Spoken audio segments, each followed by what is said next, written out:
अस्सलाम वालेकुम dear students. हम लोग कर रहे थे ड्रग एक्ट 1976। हमने अपनी लास्ट वीडियो में देखा कि एडल्ट्रेटरी ड्रग क्या होती है।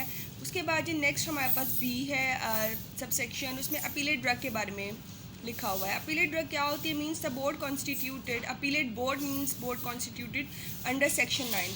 अब अपीलेट बोर्ड बेसिकली क्या कॉन्सेप्ट है? अपीलेट बोर्ड ये होता है कि अगर किसी भी पर्सन से जो है वो ऑफेंस कमिट हुआ, या किसी भी जो फार्मास्यूटिकल कंपनी से ऑफेंस कमिट हुआ, या उसके ऑनर से ऑफेंस कमिट हुआ, तो वो क्या करेगा?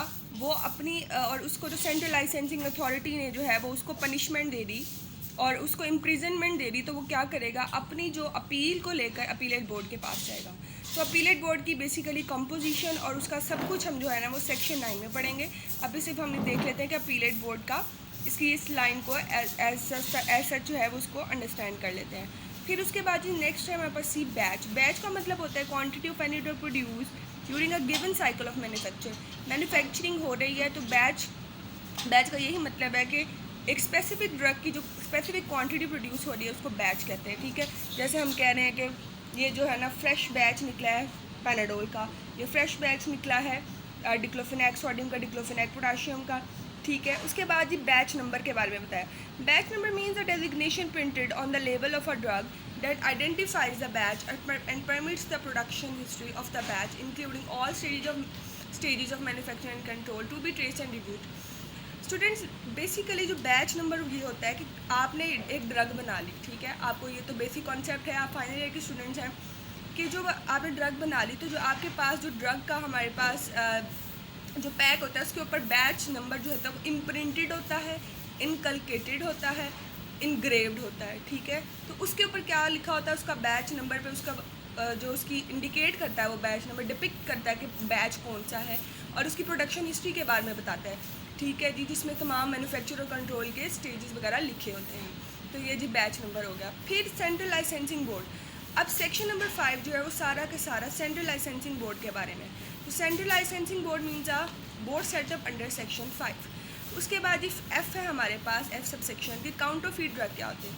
काउंटरफीट ड्रग अगर हम इसके लफ्जी मायनों को देखें कि ऐसी ड्रग जो असल में ड्रग नहीं थी लेकिन वो ऐसे उसको शो कराया गया कि वो ड्रग है। ठीक है, तो काउंटरफीट ड्रग असल में रियल ड्रग नहीं होती, ऑथेंटिक ड्रग नहीं होती, बल्कि जो है वो काउंटरफीट होती है, यानी कि धोखा दिया गया होता है कि वो ड्रग है। अब इसमें लिखा गया है, अच्छा इसमें जो है वो जैसे कि हमें पता है कि जो अमेंडमेंट्स आती चली जाती हैं, तो फोरेंसिक में मैनुअल ऑफ ड्रग लॉज में जो सेक्शंस में कुछ वर्ड्स वगैरह होते हैं उनको चेंज किया जाता है। तो जो न्यू एडिशन आया मैनुअल ऑफ ड्रग लॉज का, उसमें काउंटरफीट ड्रग को उन्होंने इमिटेशन प्रोडक्शन के साथ रिप्लेस किया।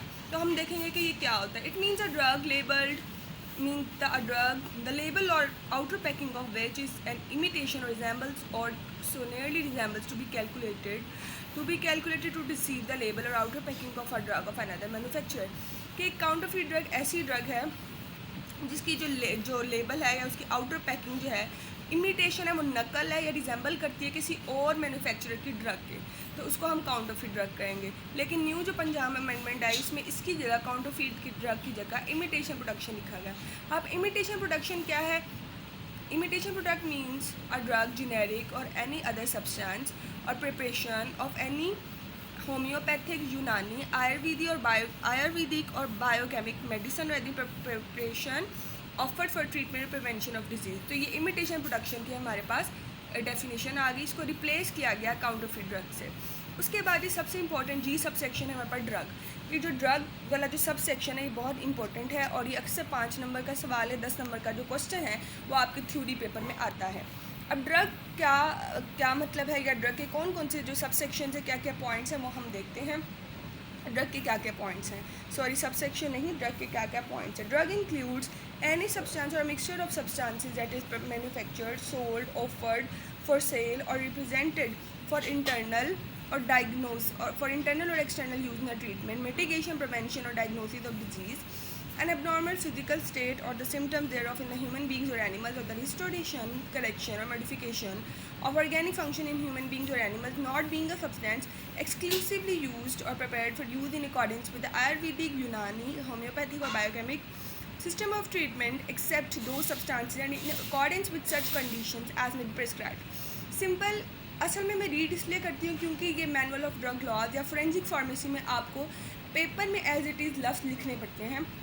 तो ये बेसिकली हमारा सब्जेक्ट जो है इसको हमें रीड करना पड़ता है।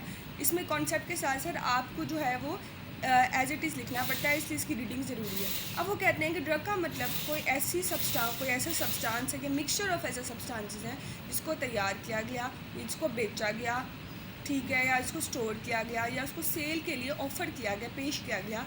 किसके लिए? कि आप बॉडी में कोई भी डिज़ीज़ है उसकी ट्रीटमेंट, मिटिगेशन या उसकी सिम्टम्स को रिड्यूस करने के लिए, या फिर डिजीज़ को, बीमारियों की हिफाजत या उसकी तशख़ीस के लिए, उसकी डायग्नोसिस के लिए आपने इंटरनल या एक्सटर्नल यूज़ के लिए जिस चीज़ को यूज़ किया, किसी भी सब्सटेंस या मिक्सचर ऑफ ड्रग्स को, उसको हमने कह दिया ड्रग। और उन्होंने मज़ीद एक्सप्लेनेशन दी कि ड्रग और क्या होती है। वो कहते हैं कि और the symptom thereof in human beings, या कोई भी सिम्टम जो है ह्यूमन बींग्स या एनिमल्स में आ रहे हैं, या फिर आपने रिस्टोरेशन बहाली करनी है, तसीह करनी है, यानी सही करना है, या फिर एनिमल्स या ह्यूमन बींग्स में जो है ना वो उसकी फंक्शंस को, ऑर्गेनिक फंक्शन जो बॉडी में जो भी फंक्शंस हो रहे हैं, मेटाबॉलिज्म वगैरह है, कैटाबॉलिक रिएक्शंस हो रहे हैं, एनाबॉलिक रिएक्शंस हो रहे हैं, जो भी बॉडी में डिसफंक्शनैलिटी आ रही है उसको करेक्ट करने के लिए, उसको ठीक करने के लिए, उसको मॉडिफाई करने के लिए, उसको जो है वो बेहतर करने के लिए जो है ना वो आप जो चीज़ यूज़ करते हैं, तो मिक्सचर ऑफ सब्सटेंस यूज़ करते हैं, उसको ड्रग कहते हैं। उसने कहा not being a substance exclusively use or prepared for use in accordance with the Ayurvedic Unani homoeopathic or biochemic system of treatment except those substance and in accordance with such condition as may be prescribed. अब उसने ये भी कहा है कि वो substance जो कि एक्सक्लूसिवली यूज़ हुआ आयुर्वेदिक, यूनानी, होम्योपैथिक या बायोकेमिक सिस्टम ऑफ ट्रीटमेंट के लिए, उसको आपने जो है वो इसमें ड्रग्स में आप शुमार नहीं कर सकते, एक्सेप्ट सिवाय उन सब्सटेंसेस के जिसको आपने कंडीशंस के मुताबिक अगर उसको प्रिस्क्राइब किया गया तो आपने उसको यूज़ किया। यानी कि Ayurvedic, Unani, homoeopathic or biochemic system के जो ड्रग्स हैं, ड्रग या सब्सटेंसेस हैं, सॉरी, उसको आप ड्रग नहीं कह सकते, उसको आपने ड्रग की कैटेगरी में शुमार नहीं करना।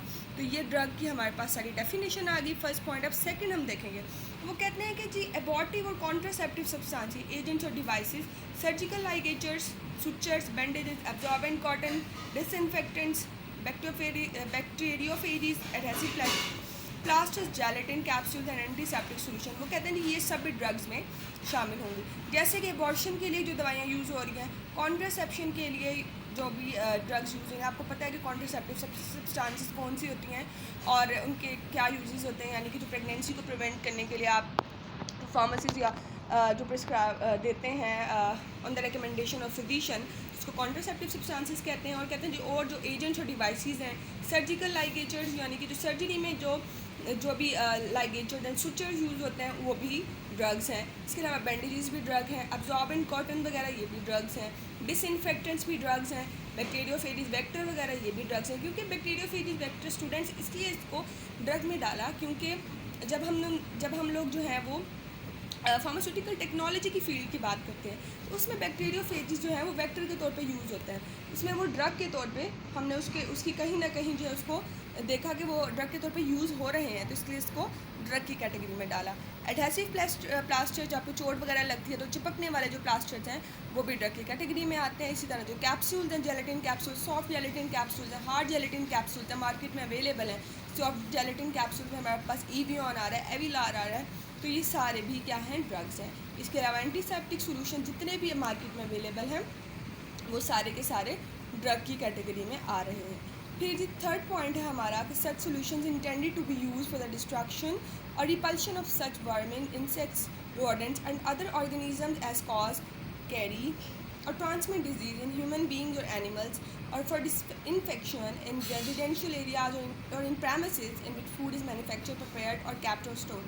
अब वो कहते हैं जी ड्रग्स की और उन्होंने ड्रग्स को एक्सप्लेन किया कि बेसिकली ड्रग और क्या होते हैं। वो कहते हैं कोई भी ऐसे सब्सटेंसेस जो कि आपने वर्मिंग, कोई भी कीड़े मकोड़े हैं, हशरात हैं, रोडेंट्स हैं, रोडेंट्स होते हैं चूहे, कुतरने वाले जितने भी एनिमल, जो चूहे हो गए, रैबिट्स हो गए, या और भी ऐसे ऑर्गेनिज़म्स हैं जो कि रोडेंट्स में बेसिकली सिर्फ आते हैं चूहे। तो चूहे हो गए, कोई भी ऐसे ऑर्गेनिज़म होते हैं जो कि ह्यूमन बींग्स या एनिमल्स में जो है ना वो डिज़ीज़ कॉज कर सकते हैं या ट्रांसमिट कर सकते हैं, तो उनको डिस्ट्रॉय करने वाली या उनको रिपेल, उनको भगाने वाली जितनी भी दवाइयाँ हैं, मतलब जितने भी सब्सटेंसेस हैं वो ड्रग में आती हैं। और उन्होंने यूँ भी बताया कि जो रेजिडेंशियल एरियाज़ में डिसइंफेक्शन के लिए यूज़ करते हैं, यानी कि जहाँ भी फूड की मैन्युफैक्चरिंग हो रही है, प्रेपरेशन हो रही है या स्टोरेज हो रही है, उस वहाँ पे जो डिसइंफेक्शन के लिए जो सब्सटेंसेस यूज़ किए जाते हैं वो भी ड्रग्स में शामिल हैं। फिर उन्होंने स्टूडेंट्स फोर्थ पॉइंट में उन्होंने बताया हुआ है कि ड्रग में ऐसे पेस्टिसाइड्स भी आते हैं जो कि पब्लिक के लिए हेल्थ हैज़र्डस है।